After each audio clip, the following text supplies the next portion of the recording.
ఇదేంటో తెలుసా? టికెట్. ఇది బస్సులో ఉంటే దీనికి ఎంత వాల్యూ తెలుసా?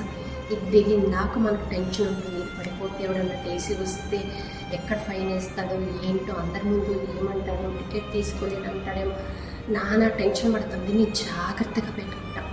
కానీ బస్ దిగిన సెకండ్లోనే దీన్ని నలిపి ఇలా పడేస్తాం.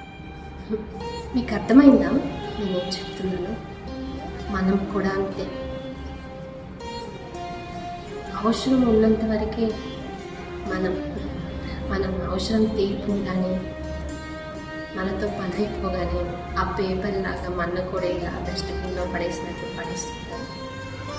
సో బస్సులో ఉన్నప్పుడు టికెట్కి ఎంత వాల్యూ ఉంటుందో దిగిన తర్వాత దాని వాల్యూ జీరో. సో మనం కూడా అంతే. మనం వేరే వాళ్ళ లైఫ్ వాళ్ళకి నచ్చినంత వరకు, వాళ్ళకి నచ్చకపోతే దాన్ని హీనంగా, మన చిత్తు కాగితం కంటే హీనంగా తీసి పక్కన పడేస్తారు.